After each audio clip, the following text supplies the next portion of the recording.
కథలో చదివా రెక్కల గుర్రాలుంటాయని నమ్మడానికి ఎంత బాగుందో.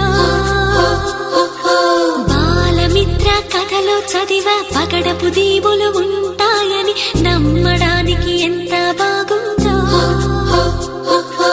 నా కోసం రెక్కల గుర్రం ఎక్కి వస్తావని పగడపు దీనికి నువ్వే